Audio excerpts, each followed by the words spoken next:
2025 umsakazo Inkanyezi Ukusa ugubha iminyaka engu-30 Ntamba basokunikeza uhlelo lwantambama #hamba nathi drive kodwa ngendlela ehlukile. Ya ithimba lantambama selifikile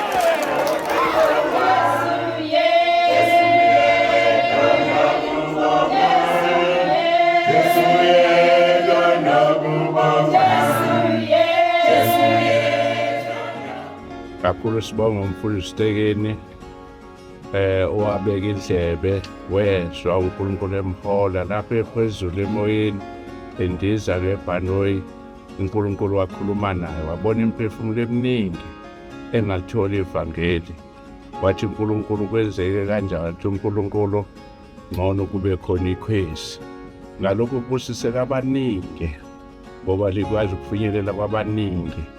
Imisebenzi yakhe ikhona iyayikhulumela iyayixoxela indaba ephilayo akusiyinganekwane indaba emnandi siyajabula kakhulu bangakanani abantu abakhelile manje ngaleli phupho lakhe.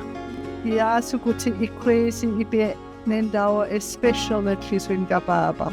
Hayi siyambonga kakhulu uNkulunkulu ngakho konke okwenzekile ekhwezeni sithi aliqhubeke ikhwezi liye phambili.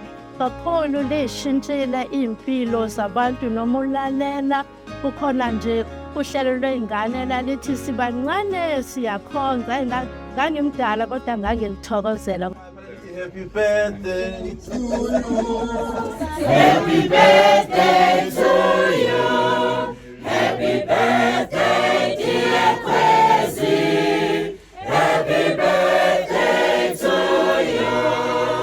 God bless you today. God bless you today. God bless you and keep you today and always.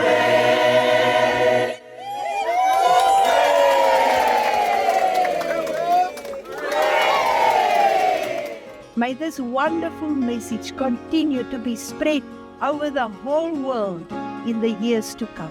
Kuningi akwenzile empilweni zethu qobo sithi halala Radio Kwezi halala